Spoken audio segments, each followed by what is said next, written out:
국내에 계신 스픽스 구독자 여러분 안녕하세요. 오창익입니다. 정치를 보는 눈 마키아벨리 최고의 전문가와 함께합니다. 박진영 평론가 오셨습니다. 어서 오십시오. 네, 안녕하세요. 어제 잘 주무셨습니까? 예, 오랜만에 좀 잤습니다. 네. 네. 그게 인사더라고요 오늘. 네, 잘 네, 잤냐, 네, 뭐 좋은 아침. 영어로 하니까 다 이렇게 굿모닝인데. 느낌이 있잖아요. 예, 그러니까 진짜 예, 좋은 네, 아침. 네. 그래서 그런지 우리 마키아벨리 실시간 동시 접속자도 많지는 않습니다. 좀 쉬시는 것 같은데 좀 그래서- 쉬셔도 됩니다. 네네. 네네네. 오늘은 쉬시고요. 그러나 계속 쉬어야 될지는 좀 의문이기도 합니다. 네.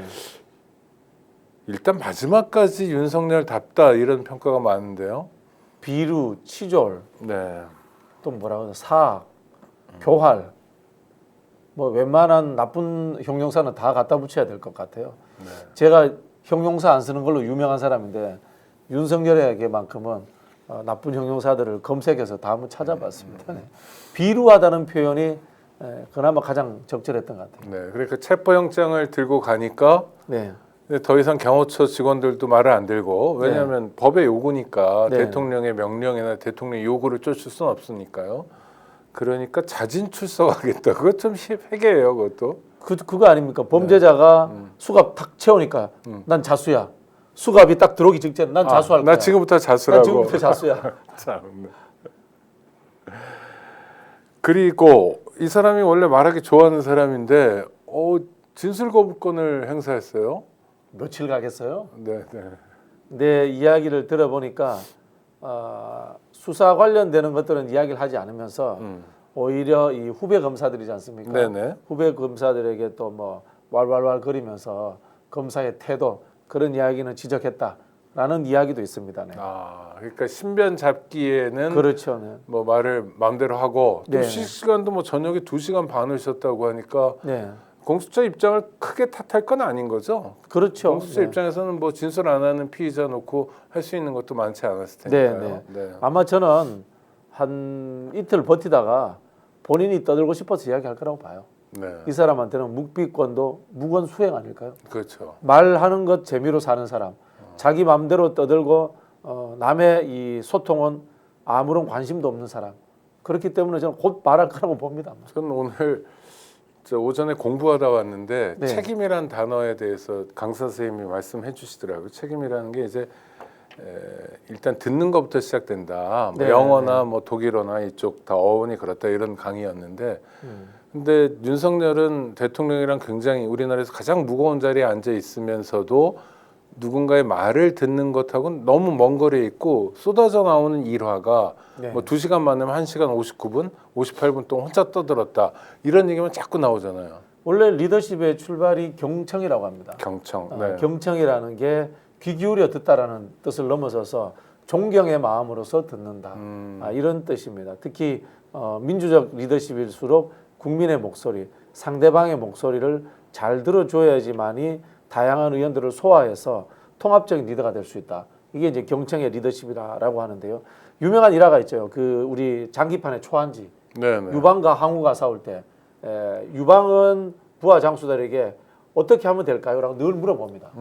항우는 이렇게 합니다. 내가 잘했어 못했어. 엄청난 차이가 있지 않습니까? 그럼 윤석열은 둘 다 아니네요. 둘 다 아니죠. 윤석열은. 그 정도 리더값도 안 되는 거고. 근데 참 헌정사의 불행은 맞잖아요. 헌정사의 불행이죠. 네. 저는 헌정사의 불행이기도 하고 골마 터진 대한민국 법조의 불행이다. 그리고 이 골마 터진 법조 플러스 망해버린 보수 네. 두 이 집단이 만들어낸 합중주가 아닌가 뭐 이런 생각이 듭니다. 사실은 우리나라 법조는요, 이 친일 법조에서 뿌리가 시작된 것 아니겠습니까? 그랬죠. 근데 한 번도 정비된 적이 없습니다. 법률에 대한 사상 체계조차도 히틀러법, 일본 군국주의 헌법이 그대로 일제 강점기 때 한국에 상륙을 했고 그게 해방된 이후에도 그대로 연결되면서 한 번도 이 영불법 전통의 이 자유주의적 헌법 사상들 이런 것들이 제대로 들어온 적이 없어요. 네. 법조 보수가 얼마나 망가졌는지 민낯을 보여줬는데 하나 더 끼고 싶은 분들이 있는데 언론도 성찰해야 될 대목이 많지 않을까요? 언론도 사실 친일 잔재 아닙니까? 네. 일제 강점기 그 기자들의 잔재가 그대로 내려오지 않습니까? 우리 쓰는 표현들도 뭐 야마, 뻗치기, 네, 네, 네. 뭐 사스나리, 예, 사스말이 뭐, 전부 다 그 일본 말이잖아요. 네. 일본 쪽에서 이 만들어졌던 이 기자들의 풍토. 뭐 아시겠지만은 서구에는 이제 파파라치도 있고 있습니다만은 인터뷰하면은 인터뷰 비용 줘야 되잖아요. 네. 우리는 어떻게 합니까? 접대하고 인터뷰하잖아요. 완전 바뀌어 버렸지 않습니까? 기자들이 정의의 무기로서 펜을 쓰는 것이 아니라 권력의 무기로서 펜을 썼던 이런 뭐 흐름들이 물론 뭐 훌륭한 기자들도 많습니다만 독재 정권의 한가한분들도 많습니다만은 이게 특히 이제 자본과 결탁하면서 우리 언론도 과연 상업적인 부분도 그다음에 권력의 부분들 이것이 훨씬 더 강조되었고 정의의 목소리를 담는다, 비판의 목소리를 담는다는 것은 굉장히 좀 약해지지 않았나 이런 생각이 듭니다. 그러니까 윤석열을 하나의 괴물이라고 하면 기이한 네. 현상이니까요. 뭐 사람임에 분명합니다만 괴물적 존재인데 하늘에서 뚝 떨어진 게 아니고 땅에서 솟아난 게 아니고 우리 사이에서 만들어진 거잖아요. 그게 이를테면 법조, 보수, 언론이 엇나갔을 때 네, 잘못된 만남을 가졌을 때 생긴다. 우리 뭐 저기 유전에서 네. 좋은 것만 유전 받을 수도 있고 네네. 나쁜 것만 유전 받을 수도 있지 않습니까?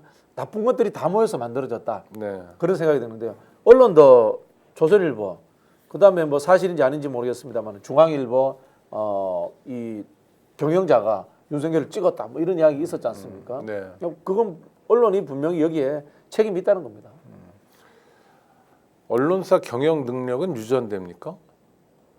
그렇진 않죠. 그렇죠. 근데 왜 그 회사는 방 씨만 하고 저 회사는 홍 씨만 하고 네.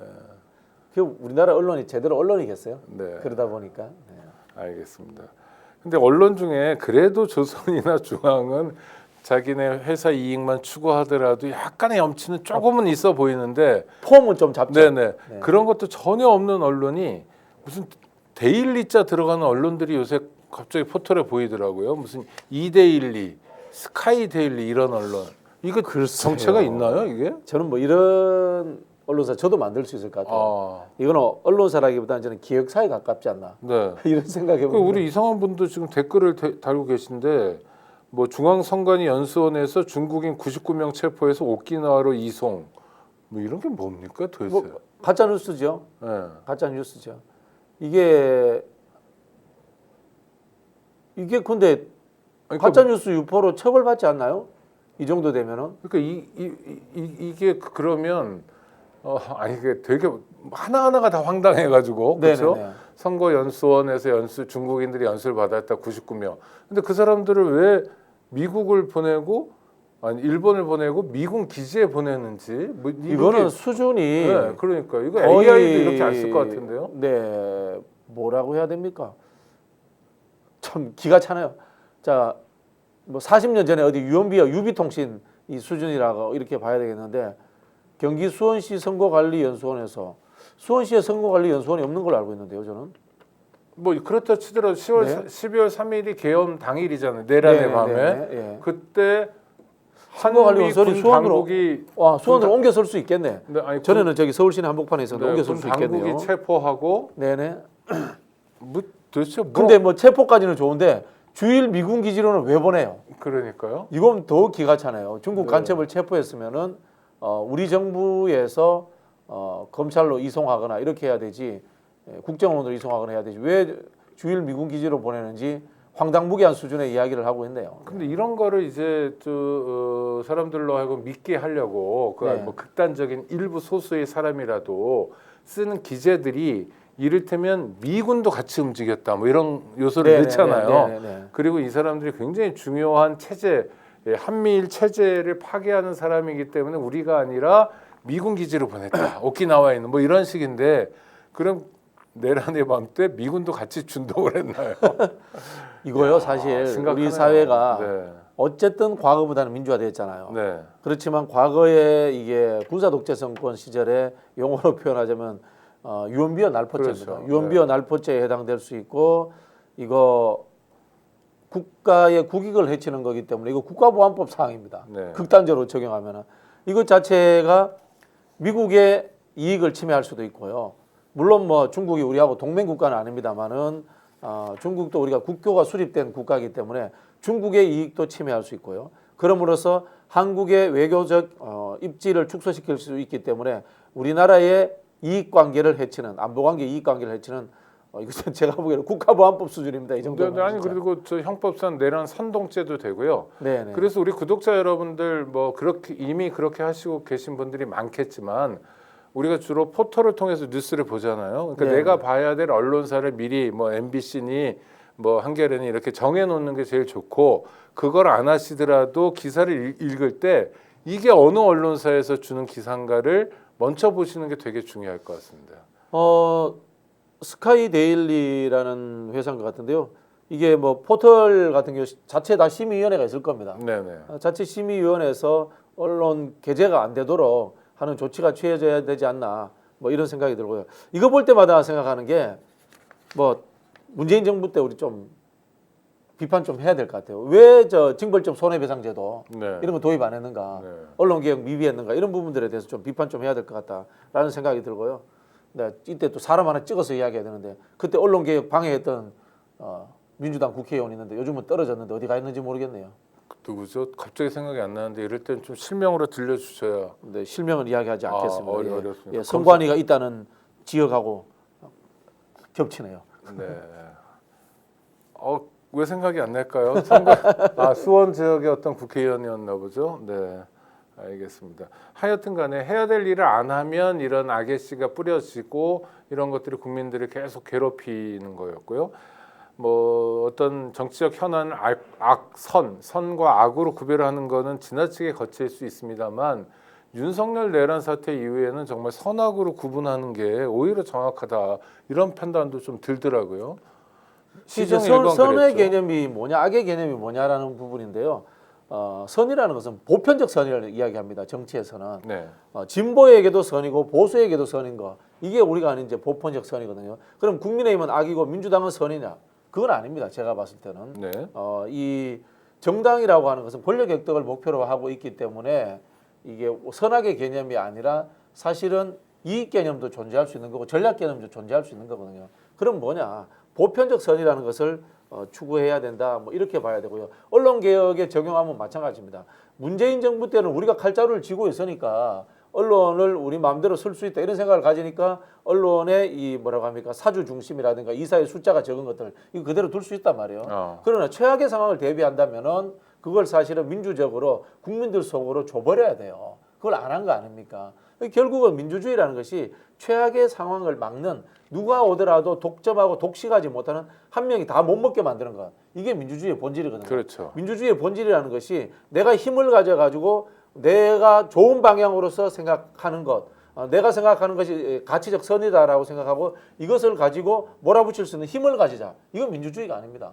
이거는 한편으로 보면은 선함을 가장한 독재도 될 수 있는 겁니다. 네, 그럼요. 그런 부분에서 저는 문재인 정부에서 언론개혁 정책이 실패했다 이런 생각이 들고요. 우리 구독자 여러분들이 박강원 씨의 이름을 계속 말씀하시는데 부인하십니까? 아니면 노코멘트 제가 하십니까? 잘 모르겠습니다. 네, 하여튼 네, 네, 그분 같네요. 그러면 네. 그분이 수원이었던 것 같은데 또 하나 어제 어수선한 상황은 맞았지만 그래도 경호처 직원들이 네. 정말 차분한 인내.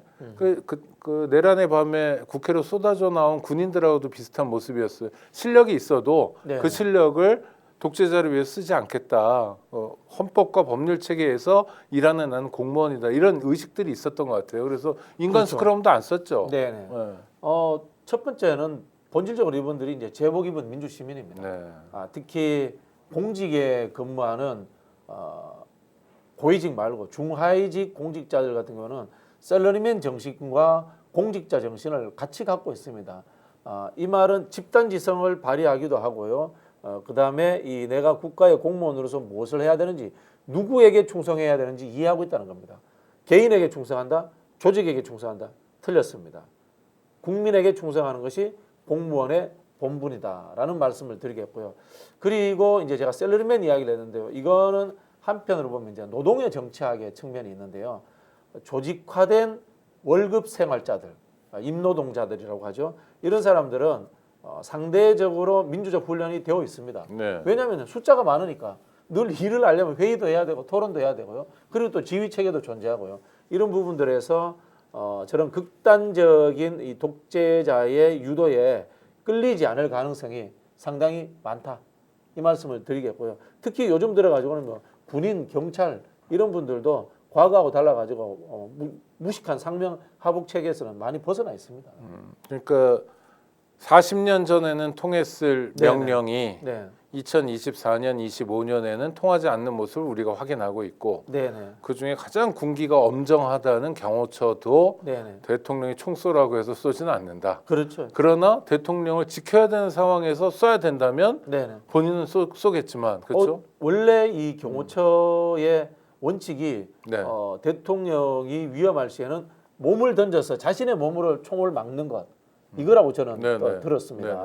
네네. 근데 이게 지금 대통령이 불법을 저지르는 상황이니까 법의 집행을 대통령이 방해한다면은 대통령도 민주공화국의 정신을 부정하는 사람, 즉 국민들을 위하지 않고 국민들을 위협하는 사람이 됐기 때문에 경호처 직원들은 과감하게 이 사람을 거부한 거예요. 네.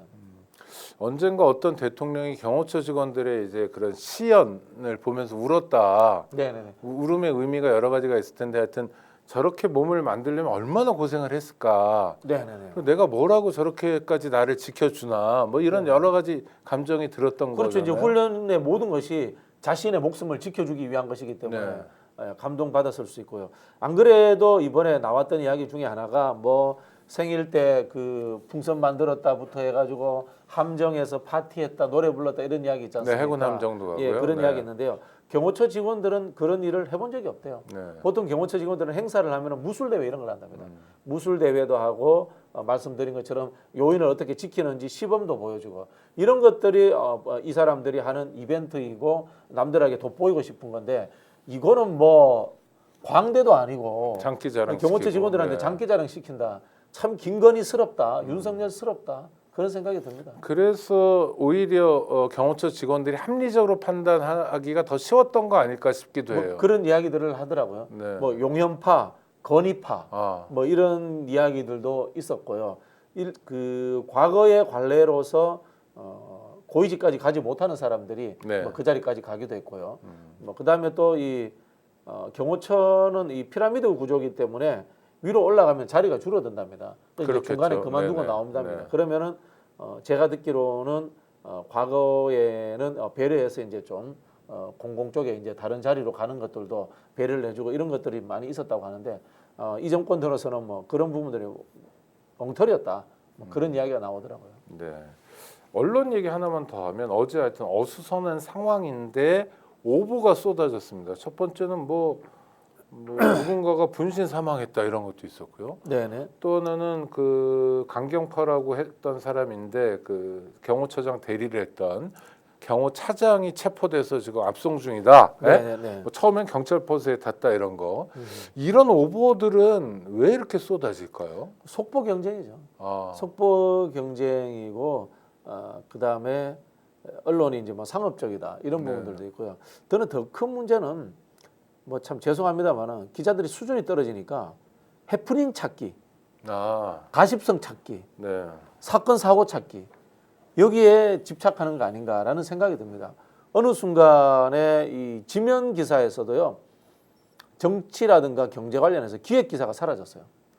전부 다 누가 어디 가서 뭐 정치인이 길바닥에서 엎어졌느니 그런 이야기들 또 윤석열이 아침에 샌드위치 싼 게 그게 뭐 그래 대단한 이야기입니까? 그걸 분석할 수는 없잖아요. 우리가 네, 네. 우리가 연애 프로그램도 아니고 예능 프로그램도 아닌데 그런 주제들이 올라오거든요. 그런 것이 아니라 경호처 내부에 대한 분석, 구성 이런 것들이 있지 않습니까? 이미 취재했어야 돼요. 안 되고 있잖아요.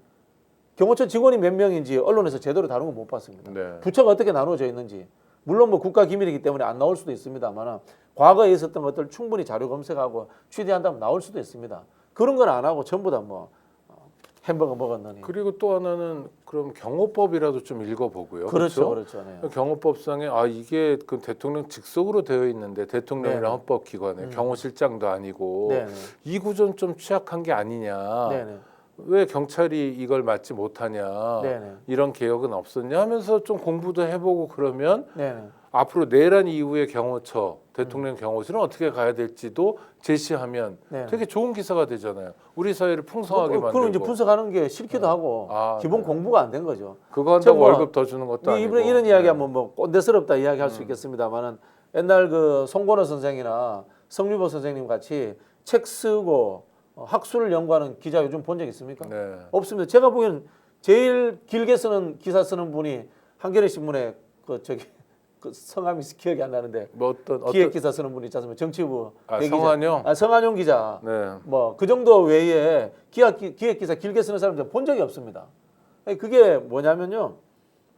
뭐 제일 예를 들면 정치부 기자들이 정당이 뭔지 민주주의가 뭔지 개념 정의도 안 하고 그냥 들어와서 해프닝성 있지 않습니까? 오늘은 뭐 유력 정치인이 어디 가다가 어디서 엎어졌느니 뭐 밥을 뭐 먹었는지 말이 이 형용사는 무슨 거친 말을 썼느니 이런 것만 쏟아내고 있잖아요. 기자들 수준 자체가. 제일 먼저 내보내는 기사가 오늘 아침에 어떤 정치인이 어떤 라디오 가서 이런 얘기했어요라는 그렇죠. 중계 방송을 내보내. 라디오 중계 방송 하고 있죠. 네.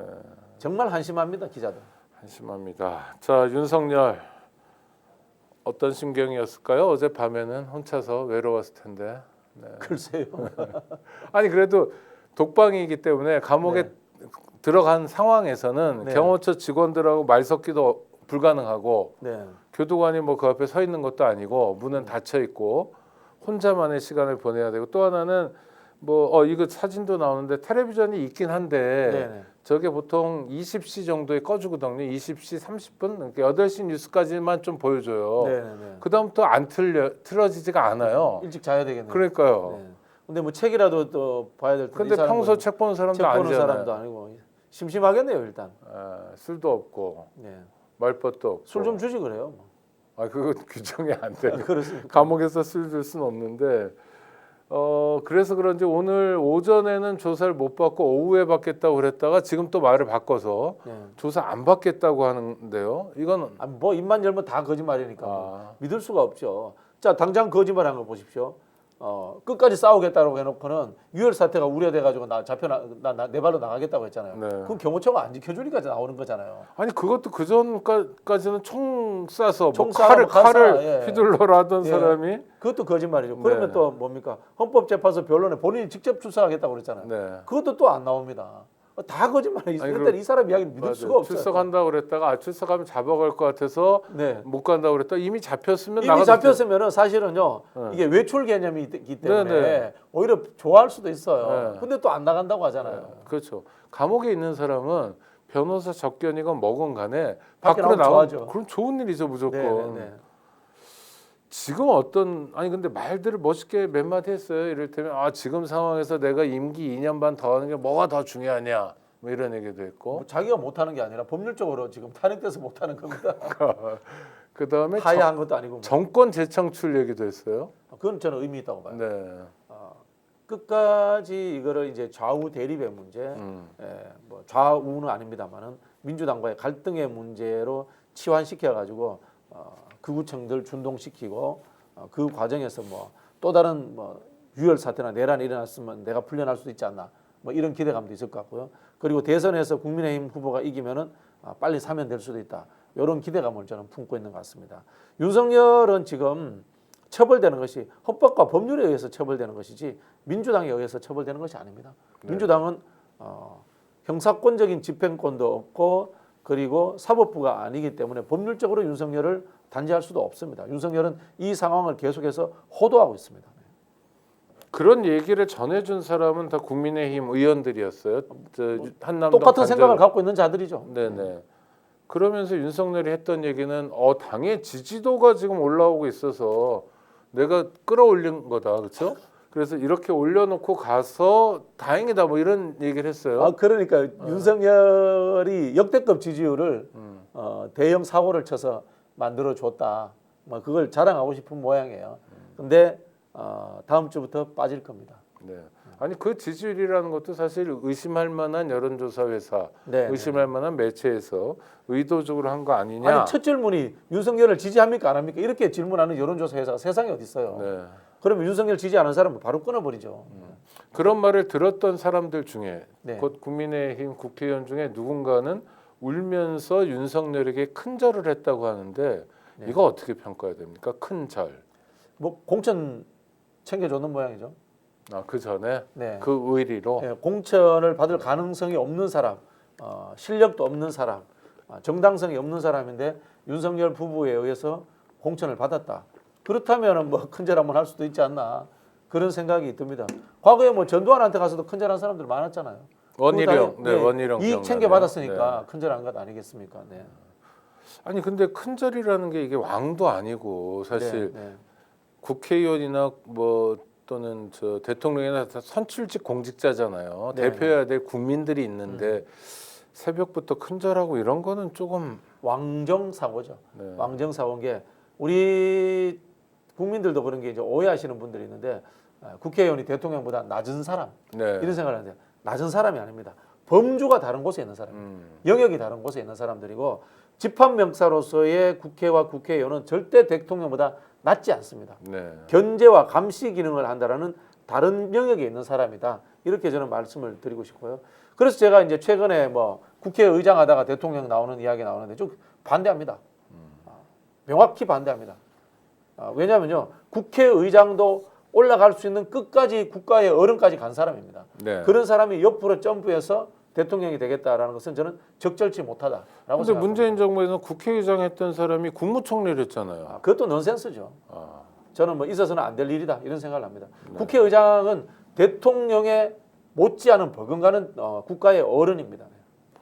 그렇죠. 대통령이 뭐 시정연설하거나 그러면 네. 국회 와서 국회의장한테 따로 인사하고 국회의원들에게도 인사하고 네, 그렇죠. 그거는 의장이라는 사람도 중요하지만 그게 상징하는 그 뒤에 계시는 국민들께 대한 인사이고 예의인 거죠. 그렇죠. 우리 이제 보통 이제 국회의 정치학적 기원을 찾아가 보면은 원로원과 민회를 찾거든요. 네. 원로원의 의장이면요, 집정관들도 꼼짝을 못합니다. 늘 존경의 표시를 해야 되는 그런 대상이었습니다. 실제로 대통령보다도 국회의장이 더 국민들로부터 존경받아야 되고 그리고 대접받아야 되는 하나의 어른인 거죠. 네. 윤석열이 끌려가고 난 다음에 체포되고 구치소 간 다음에 언론 보도들을 보면 뭐 국회의장이 누구 저 연세 드신 분들 몇 분하고 밥을 먹었는데 다들 뭐 개헌을 해야 된다. 이번 대선 때 이런 기사들을 몇 언론이 아주 주요하게 다뤘더라고요. 그 언론이 하고 싶은 모양이네요. 네. 아마도 이제 현재 이제 지지율 문제라든가 여론조사에서 민주당과 이재명 후보가 독주하는 체제니까 그 판을 깨보자라는 뭐 그런 심산인 것 같은데요. 두 달 안에 개헌 불가능합니다. 그렇죠. 아니, 개헌 그러니까 관련 절차법도 우리가 근데 미비되어 이 사람들은 개헌을 대선 때 같이 하자 이런 겁니다. 그렇게 하면 안 됩니다. 그럼 어떻게 합의도- 됩니까? 합의가 안 됩니다. 아니 그러니까 5년제 단임 대통령을 찍는 날 네. 4년 중임제를 하면 이거는 네. 뭐 유예되는 겁니까? 개헌안은? 그건 이제 부칙조항에 그렇죠. 달 수 뭐 있죠. 그렇게 할 수 있는데. 부칙조항에 달 수 있죠. 부칙조항에 달 수 있는데 근데 그렇게 호들갑 떨면서 할 일인가요? 개헌은? 그렇지 않죠. 네. 그렇지 않죠. 오히려 개헌은 대선 후보들이 약속하는 것이 맞다고 봅니다. 저는. 개헌을 저도 분명히 해야 된다고 보는데요. 그거는 이제 대선 후보들이 약속하면은 되지 않겠나 그런 생각이 듭니다. 저도 지난주에 저 헌법 토론도 한번 했었는데 김종철 교수라고 언론 활동도 많이 하시고 아주 열정적인 분인데 네. 연세대 교수입니다. 근데 이분이 87헌법이 문제라고 하는데 87헌법 때문에 그래도 계엄 해제 요구도 하고 그렇죠. 윤석열에 대한 단죄도 하고 이런 거다. 만약 네. 내각제 상황에서 그 국힘 같은 사람들이 내란 세력들이 집권 세력이라고 하면 네. 의회 통제도 안 되고 그럼 국민들 입장에서 정말 죽어나간다. 네, 네. 아니 그걸 생각하셔야지. 개헌 필요성이 있더라도 지금 국면에서 개헌 논의를 하는 건 이건 의심스러운 눈초리로 봐야 된다. 그렇죠. 네, 정치적 판을 흔들고자 하는 의도로 보이고요. 물론 저도 개헌을 해야 된다고 봅니다. 네. 개헌을 하는 부분에 있어서 좀 더 철학적으로 접근하고 싶은데요. 우리 한국 사회가 이 외세에 의해서 이 민주주의가 이식된 겁니다. 즉 그 이야기는 뭐냐면은 시민 주권론이 국가와 계약을 제대로 맺어본 적이 없어요. 국가가 중심으로 만들어낸 계약입니다. 그래서 우리 이제 사회계약론 수업 들어보셨잖아요. 네. 사회계약을 맺었다고 하잖아요. 근데 우리 오창익 국장님 계약해 준 적 있습니까? 아니 뭐 건국의 선조들이 하셨겠지라고 그냥 해준 여기고 적이 마는 없잖아요. 거죠. 그렇죠? 해준 적이 없잖아요. 네, 네. 해준 적이 없잖아요. 그런데 한국이 민주화됐기 때문에 이제는 계약 절차를 한번 거쳐야 됩니다. 그런 저는 좀 기본권이라는 측면에서 접근을 해야 되고요. 그래서 첫 번째가 나오는 대한민국은 민주공화국이다 뭐 있지 않습니까? 그렇게 네. 해서 거기에서 국민이라는 단어부터 좀 바꿨으면 좋겠어요. 그렇죠. 사람으로 바꿨으면 좋겠어요. 네, 네. 예, 그게 굉장히 철학적으로 중요한 게 국가의 사람이냐 아니면 사람이 국가를 만드느냐 하는 것은 이른바 이 시민 주권론 문제에서 굉장히 중요합니다. 그래서 이 영어 피플을 우리가 이제 국민으로 해석을 하다 보니까 그렇게 써놨는데 저는 적절치 않고 여기에서부터 한국이 이제 국가우위 개인보다 국가우위의 질서 체제가 만들어졌다라는 생각이 들고 그런 부분들부터 좀 바꾸는 좀 개헌이 있었으면 어떨까? 저도 개인적으로 그런 생각합니다. 아니 그러니까 우리나라 헌법 1조는 우리가 하도 민주주의를 안 해보다 보니까 네, 네. 대한민국 민주공화국이다라고 아니 정치 체제를 놓잖아요. 정체를 근데 넣죠. 정치 체제 정체라는 건 사실 도구인 거고 네, 네, 네. 이거 가지고 뭐 할까는 10조에 있거든요. 네, 네.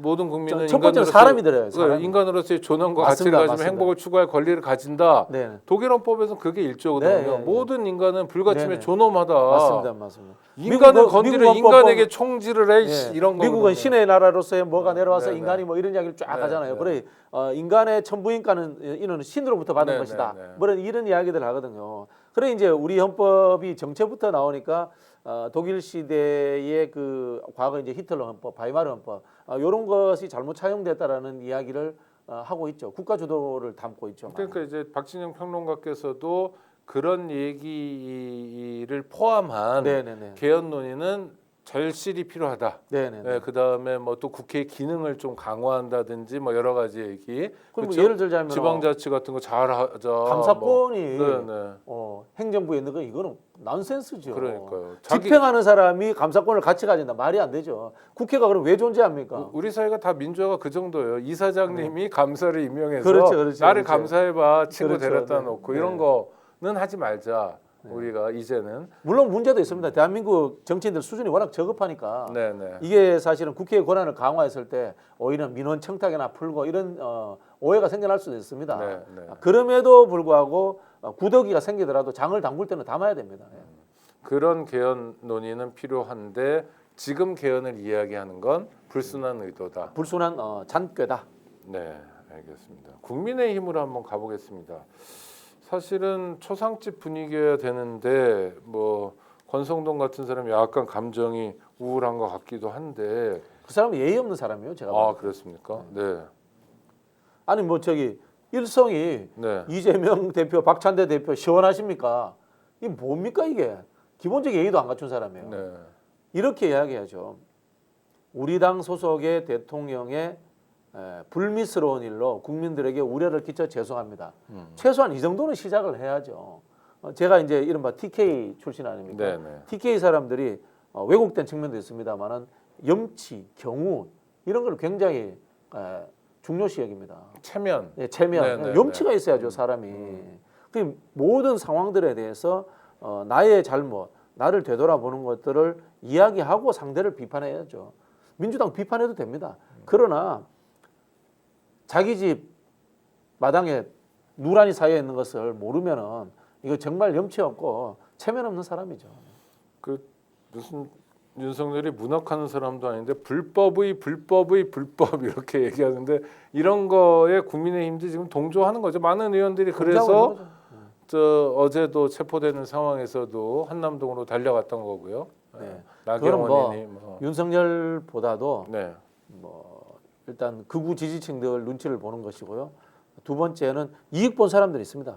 첫 줄에도 이익 본 사람이 네. 계시네요. 한 분 계시고 그리고 혹시나 명태균 게이트라든가 윤석열이 정권을 내놓게 됐을 때 사정기관에 의해서 수사받을 가능성이 있는 사람들 그런 사람들도 저는 제법 있을 거라고 아니 봅니다. 근데 그래서 불안해서 어떻게든 체포를 막아보겠다는 생각은 알겠는데 네. 적이 있다고 해서 자기 운명이 좀 바뀝니까? 나경원 씨 뭐 또 저 옆에 권영진 네, 또 이철규도 보이고 그러는데 그 김석기 네. 뭘 할지 몰라서 저러고 있다. 저는 그런 측면도 있어요. 아 우리 그 리모컨 발명할 때 이런 이야기를 합니다.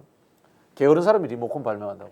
네네. 아니 부지런한 사람은 그냥 TV 옆 앞에 가서 이제 돌리면 돼요. 옛날 그렇죠, 이거 그렇죠. 있었잖아요. 돌렸죠. 네. 그게 귀찮으니까 옆에서 발로도 돌려보고 네, 뭐 네. 막대로도 돌려보고 네, 별짓 네, 다 하지 네, 않습니까? 네, 네. 그러다가 이제 전자기기도 만드는 거 이런 거 하는 것 아니겠습니까? 네. 아둔한 사람들은 그냥 원래 하던 대로 합니다. 옛날에 뗏목을 이고 가는 사람들이라는 네. 그 책 기억나시죠? 네. 그죠? 그 똑같은 겁니다. 네. 다른 걸 뭘 해야 될지 이 시점에서 잘 모르기 때문에 저런 행동들을 하고 있다. 이렇게 보여집니다. 네. 검사 독재 정권인데 저기 와 있는 사람들은 경찰관 출신들이 많네요. 네, 김석기도 그렇고 참 아이러니도 아니고 그렇습니다. 또 판사들 2명 있고요. 네. 네. 나경원 판사, 김기현 판사 있고 뭐 다 네, 네. 뭐 경찰들도 있고 참 듣고 보니 김기현도 판사였다는 게 새삼 새롭네요. 네, 비슷한 직업군의 사람들 아니겠습니까? 네, 네. 물론 뭐 나경원이나 김기현은 그만둔 지 오래됐기 때문에 저 사람들이 아직도 뭐 법조에 때가 묻어서 그렇다라고 보기는 어렵습니다만은 네. 공수처는 뭐 여태까지 누군가를 체포해서 성공한 적도 없고 그런 허약체였는데 그래도 한 번에 일어섰네요. 네, 그렇죠. 네. 좀 평가를 해야 되는 거죠. 근데 뭐 내부의 이야기를 들어보니까 전반적인 작전 구상은 다 경찰에서 했다고 하더라고요. 네. 경찰이 이런 진압, 뭐 체포 이런 쪽에 특화되어 있으니까 경찰들이 큰 역할을 했고요. 아마 이 검경 수사권 조정 이상을 넘어서서 경찰의 이 민주화 그리고 경찰의 분권화까지 좀 더 이루어진다면은 민생 경찰로서 또는 치안 경찰로서 역할은 앞으로도 계속 좀 증대되지 않을까. 국민의 신뢰도 더 높아질 거다. 그런 생각이 듭니다. 그렇죠. 많은 분들이 어제 뭐 SNS 통해서도 야 내가 경찰 형사기동대를 응원하고 막 진압조를 막 박수를 보내고 이런 날이 왔잖아요, 실제로. 네. 그래서 제가 주장하는 거는 공무원의 노동상권 보장해 줘야 된다. 네. 강력하게 주장하고 다음 정부에서 뭐 민주당 정부에서 받아들이지 않을 수도 있지만은 저는 그 주장을 하고 실천하는 운동을 한번 해볼 생각입니다. 아, 네. 교사도 그렇고. 당연하죠. 그다음에 공무원의 정치 활동의 자유. 정치 활동의 자유도 저는 보장돼야 된다고 봅니다. 네. 공무원의 이 신분으로서의 정치 활동은 안 됩니다만은 국민 또 국민 이야기 하네요. 어쩔 수 없어요. 네, 시민. 익수야 이게 네. 이 시민으로서의 이 정치적 자율권의 문제에서의 정치 활동의 자유는 분명히 인정이 되어야 됩니다. 그러면 아니 우리 박 선생님 말씀을 들으니까 그런 생각이 드는데, 그러니까 내란 사태를 막은 건 누구냐면 누가 뭐래도 국민이 막아줬잖아요, 시민들이. 그렇죠. 특히 네? 제복 입은 시민들의 역할이 엄청났지 않습니까? 아니 그러기도 네. 했고 내란의 밤에도 쏟아져 나온 사람들, 그다음에 탄핵 국면마다 여의도에 그 뭐 정말 셀 수 없이 많은 사람들이 쏟아져 나오고 광화문, 한남동, 남태령 뭐 곳곳에서 시민들 또 전국에서 네. 사실 서울 단위 집회는 좀 사람도 많고 재밌지만 막 경상북도 안동에서 집회하면 재미없거든요. 네, 영주 집회도 한번 갔다 그러니까, 왔습니다. 그래 요번에요? 좀 됐습니다. 한 달 더 됐습니다. 네. 몇 분이나 모였어요? 무슨 요일에? 많이 모였어요. 무슨 그때 요일이에요? 토요일이었죠. 토요일은 좀 토요일에 모이셨고. 한 300명, 400명 모인 적이 있습니다. 그래도 근데 물론 3, 400이 많이 모인 건데 영주의 규모에 비하면 많이 모였죠. 네. 그래도 심심하잖아요. 그렇죠. 3만 명하고 달리 그렇죠, 네. 노래 부르고 이러고 사람이 많이 나오면 사람끼리 즐겁고 사람 네. 보는 게 또 즐거움이 되는 거죠. 아니 그래서 네. 저는 지역 집회가 더 귀한 게 네네네. 수십만이 아닌데 3, 400도 그것도 영주에서 그렇죠. 네네네. 영주는 사실 싸늘한 눈빛으로 쳐다보는 사람들도 거리에 좀 있는데도 네네네. 이런 사람들이 우리의 민주주의를 만들고 지켰잖아요. 네네. 그럼 이분들에게 앞으로 집권 세력은 네? 정치인들은 정말 어떤 대한민국을 만들겠다는 약속을 해야 되는데 네. 그중에 우리 박 평론가께서는 정치 활동의 자유, 그 다음에 노동 3권 공무원의 네네. 이런 걸 말씀하시는 거네요. 저는 우리나라는 아직도 네. 뭐 자칭 진보든 참칭 보수든 다 권위주의에 많이 찌들어 있다. 네네. 이런 생각이 듭니다. 자유의 부족이 많다고 생각합니다. 저는 네. 그런 부분에서 시민의 자유, 자율적 개인으로 누릴 수 있는 것들을 최대한 누리게 해줘야 된다. 뭐 그런 생각들을 듭니다. 그래서 제가 황당무계한 질문 한 번씩 던지긴 합니다. 네. 안전벨트 이거 꼭 매야 됩니까? 뭐 매야죠. 아니 다시. 논쟁을 한번 해봐야 네네네. 됩니다. 네. 내 목숨이잖아요. 네. 이게 나 어느 것이 옳다 나쁘다가 아니라 네. 내 목숨이 사라지면 사회적 손실이잖아요. 뭐 그렇잖아요. 사회도 그렇고 자기 손해기도 하고 자기 손해기도 가족의 하고, 아픔이고 가족의 네. 아픔이기도 하고. 근데 내가 죽어도 매기 싫다. 그러면 어떻게 해야 되죠? 뭐 사회적으로는 벌과금을 매기죠. 약간 사회적인 벌, 아주 약간의 벌금을 가벼운 매기죠. 과태료. 이게 이제 제가 이제 뭐 어느 것이 맞다 네, 옳다라는 네, 것이 네. 아니라 이런 것들에 대해서 고민을 해봐야 돼요. 우리가 당연시 여기는 것들에 대해서 고민해볼 필요가 있다. 저는 그래서 그런 생각이 듭니다. 운전벨트를 안 매는 건 처벌이 세지 않습니다. 그렇죠. 형사처벌 안 하고 그렇죠. 행정벌로만 처벌해요. 네네. 왜냐하면 안 매봤자 자기만 다치고 코 그렇죠, 깨지고 그렇죠, 그렇죠. 뭐 네. 어떻게 되니까. 네네. 근데 술 마시고 운전하거나 그건 마약하고 다르죠. 술을 마시면 그건 상대에게 피해를 그렇죠. 나 끼칠 수 혼자만이 아니라 있으니까. 상대에게 피해를 네네. 미치니까 그건 형사처벌하고 네네. 이렇게 조금씩 제도화 돼 있죠. 자율과 책임, 공동체라는 네네. 이런 철학적 키워드를 가지고 우리가 생각해 볼 시기가 되지 않았나 네. 이런 생각이 들어요. 그러면 국가가 국민을 어떻게 대하는가도 아주 중요하게 생각해야 될 중요하게 시기네요. 네. 생각해야죠. 특히 요즘 제가 느끼는 것 중에 하나서 이거는 뭐 진보 정부가 더 심했어. 대한민국 국민을 설치류로 만들고 있어. 네네. 뭐 공공기관이나 은행 이런 데 들어가면 설치하시오. 설치하다가 끝나요. 네네. 설치류가 된 거야 내가 보니까. 아. 근데 대한민국 정부가 전자정부 세계 1, 2위 다투거든요. 네네. 이게 좋은 겁니까? 앞서간다고 좋은 겁니까? 공무원들만 앞서가고 그다음에 국민들은 뒤따라가지를 못해요. 네. 제가 못 뒤따라갈 정도면 저보다 연세 있으신 분들은 완전히 디지털 소외자가 되는 겁니다. 그 은행 거래도 너무 힘들어요. 너무 힘들어요. 어머니들은. 너무 힘들어요. 오래 기다려야 이거 되고. 뭔지 아세요? 사실은 선진화를 주장하면서 엘리트와 비엘리트로 구분하고 따라가는 쪽과 못 따라가는 쪽을 차등 지우는 거예요. 이거 디지털 계급화 굉장히 심해져 있습니다. 아니 그리고 이걸 정부가 선도하는 건 심각한 거예요. 그러니까 사실은. 하다못해 우리 길거리도 네. 보행자 우선이 아니라 자동차 우선이잖아요. 그렇죠. 네. 근데 신호등이 켜지잖아요. 횡단보도에. 네네, 그러면 네. 그게 누구 위주로 돼 있냐면 젊은 사람 위주예요. 맞아요. 네. 어르신들은 노인들은 걸으면 한 반 좀 더 오면 꺼져버려요. 그럼 네. 너무 위험하거든요. 그러니까 이런 게 이제 국민을 어떻게 자기 집 어르신들이라면 그렇게 대하지는 않을 거 아니에요. 그렇죠. 그렇죠. 효율만 생각하지는 않을 거고 네. 자동차의 원활한 흐름만 생각하지는 않을 거고 이게 진짜 백이 민주화다. 무엇이 우선인가라는 부분에서 아직도 우리는 발전론적 국가에 살아야 되는가라는 네. 문제에 대해서 한번 고민을 해봐야 되고요. 발전론적 국가가 집단의 발전은 이루지만 개인은 소외시키고 퇴보시킬 수 있다라는 근본적인 시민권의 문제를 생각해봐야 됩니다. 왜?